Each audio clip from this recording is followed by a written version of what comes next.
not, I don't know if this was before or after, but you mentioned his partnership with William Regal, and I believe he was part of the Un-Americans. That was I after. remember that it was after. Yep. Okay, so I remember that fondly. This was 2002, I believe. 2002, 2003. 03-ish? Yeah. 03-ish. It got over. Yep. Instead of bringing out the Canadian flag, they have the upside down United States America flag. And don't forget, before that, there was the Un-Americans with Lance and Christian, and Lance Christian and William Regal, I think, was in that too. So yeah, they were over. They were not liked. No. Your memories of that, because I feel like this is probably where your marked and peaked out. William Regal is a man that I have a ton of respect for. I love British style wrestling too. I just like technical wrestling, and British style wrestling is like that. Put the headlock on, get the little cheap shot in outside. It's very tight. It's very close. It looks like it doesn't look like wrestling sometimes. It looks like they're really hitting each other quite seriously, but that's British wrestling, and nobody does it better than William Regal. Yeah. And then he blends that with that technical submission stuff that he does. I think it was like the perfect match. This was very late in Lance Storm's career because he retired when he was still quite young. He had years left if he wanted them. So he was in phenomenal shape, but he really valued the fact that he was healthy. He didn't have a ton of concussions, and he wanted to give back to the wrestling world through his wrestling school, Storm Wrestling Academy, absolutely, while also being closer to home. But yeah, to finish off his career in WWF and then just be able to hand select his matches from then forward, including one in Halifax that I went and saw. Love it. Yeah, Lance, to me and to a lot of people, I feel like he's someone that you appreciate later. Yeah, during the moment, you're like, there's The Rock, there's Stone Cold. Yeah, okay, Lance Storm's there. I know that they made fun of him a lot, which was a WWE thing back in the day. And, Stone Cold kept saying, you're boring. So they gave him like this baby face, smiling, dancing. He got a lot of the what was a lot of that was directed at Lance Storm. Yeah. And that's fine. That's wrestling. It's again though, he's on the air in that moment. Take yourself back. He's on the air with Steve Austin.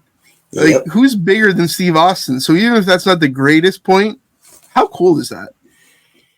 It's good company to be a part of because Stone Cold Steve Austin, I think the two biggest stars in the history of pro wrestling is Stone Cold Steve Austin and Hulk Hogan, for two different reasons. Yep. Hogan popularized wrestling because he was a movie star and he was rubbing shoulders with Cyndi Lauper and not Muhammad Ali, but Mr. T. But Stone Cold Steve Austin, everybody wanted to be Stone Cold. He's the one gimmick that never gets old because everybody has a boss. Everybody's had a boss that they didn't like. Everybody wants to drink beer and flip people off, And for Lance Storm to be a part of this, like one of the moments that I remember with Lance Storm and Steve Austin is when Steve Austin was conducting an investigation and Lance Storm is in the chair and he's got the spotlight on top of him. And he's like, where were you on the day of something 1974? And he's like, the hell does that have to do anything? It's like, nothing at all. But I just wanted to know. like funny stuff like that. You mentioned Lance Storm. He finished his career in WWE. 2005. He did wrestle on and off until 2016. Sure did. I saw him again in that period. He so there's a couple of things that I want to point in this post WWF era for Storm. He went on to work for OVW for a bit. Yep. And trained some great wrestlers, including Dolph Ziggler. His impact on wrestling is dramatic. Taya Valkyrie was trained by Storm. Mm-hmm. A lot of my favorite Maritime wrestlers were trained by Lance Storm. Oh, we'll get to them in a minute. All right. But he had a match in this post-career against Kevin Steen in NSPW. That was phenomenal. And he had a match against Christopher Daniels for WrestleCenter that I had the privilege of being at. And that was the last time I ever saw Storm live. And phenomenal, man. To see that in Halifax, WrestleCenter at its peak, bringing in stars from everywhere. Storm wanted to come back. He was supposed to come back in the late 2000s for a promoter whose name I don't remember, and it doesn't really matter to me. But this guy canceled the shows on like the day of. Oh. And Storm was like looking for tickets, or looking for like, where are my airplane tickets? The guy was kind of giving him the runaround. And then Storm made an announcement like the day before, I think, hey, just so you know, this promoter is not actually legit. He's not bringing me in. I don't want anybody to be spending money driving there to see me when I'm not going to be there. And then this guy kind of came out and tried to bury Storm a little bit. At the end of the day, who do you believe? I'm probably going to believe a professional wrestler who's been all over the world, not some jabroni who's running some money mark with no money at the end of the day.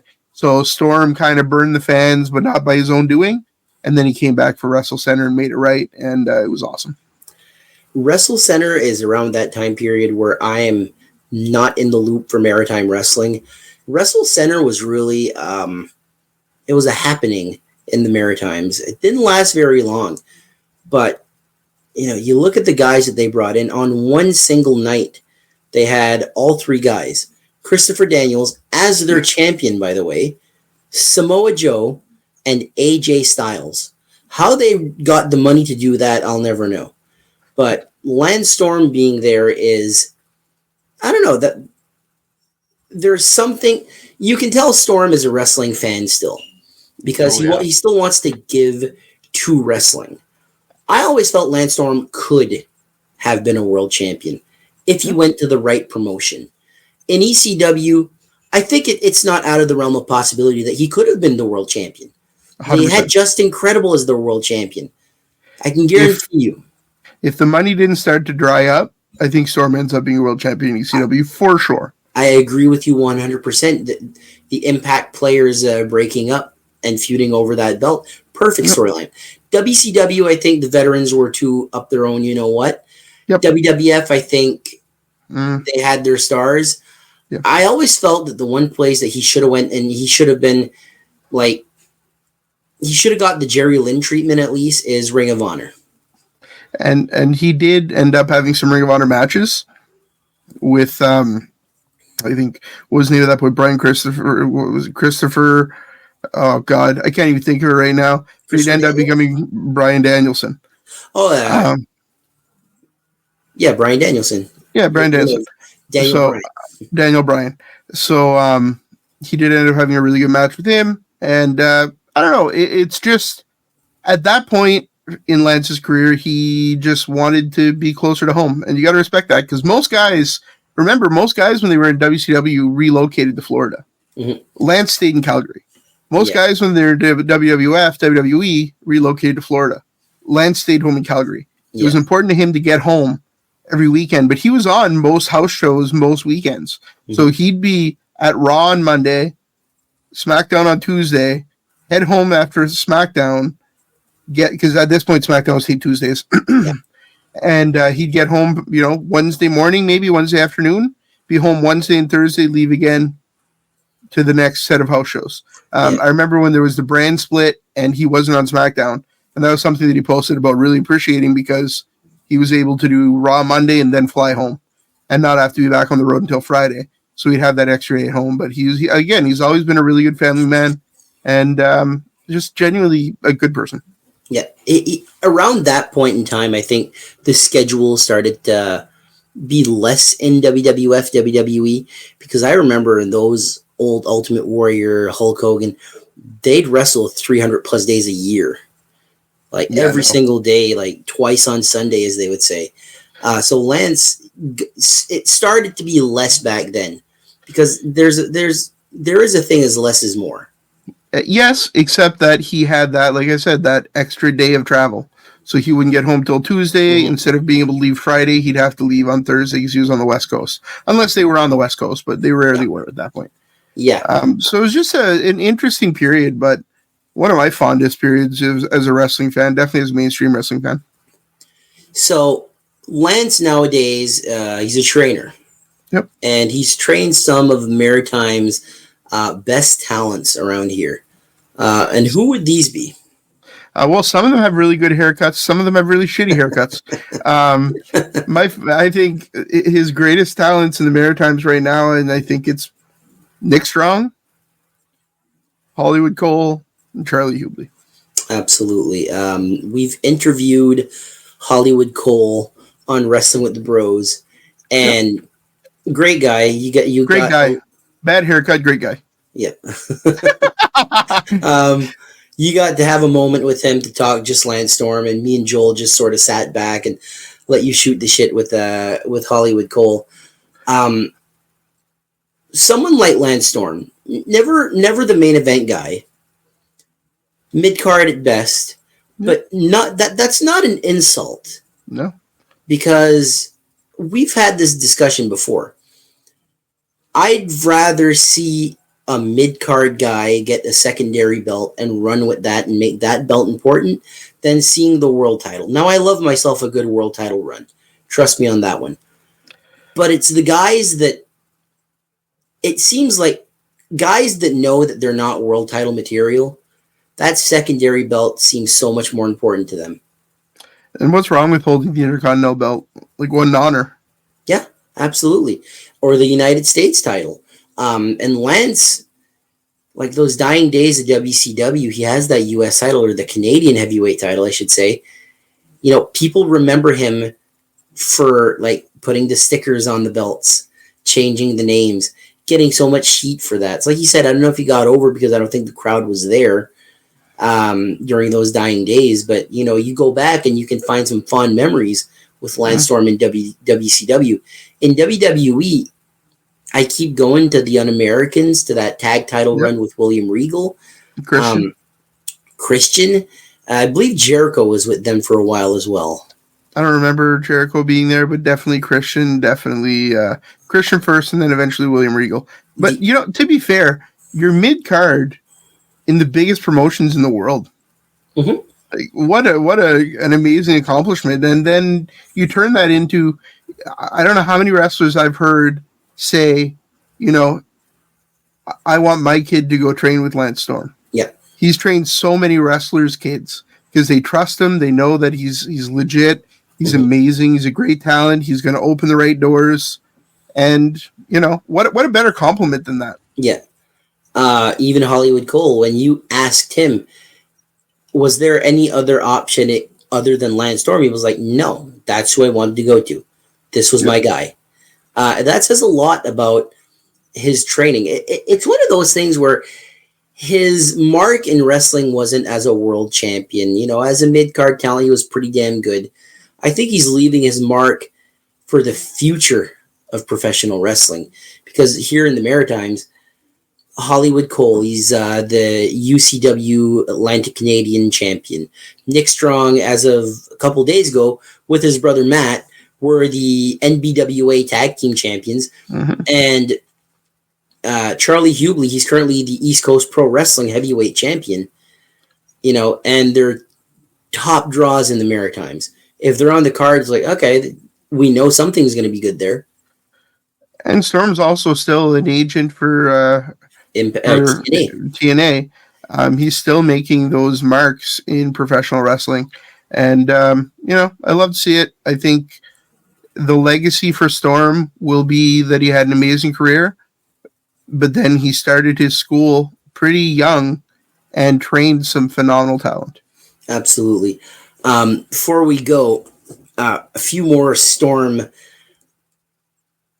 I guess what we could call facts. Did you know that Lance Storm wrestled in Stampede Wrestling? Yes. So Stampede Wrestling, I had no clue about this. In 1992, Stampede Wrestling was back and was run by Bruce Hart. Yeah. And he wrestled a handful of matches there. He wrestled in Germany for Catch Wrestling Association, the old Otto Vaughn's territory. How do you think that affected his style of wrestling? Like, he's got the Canadian style. He's got the Japanese style. He's going to Germany now. Like, he's well-rounded everywhere.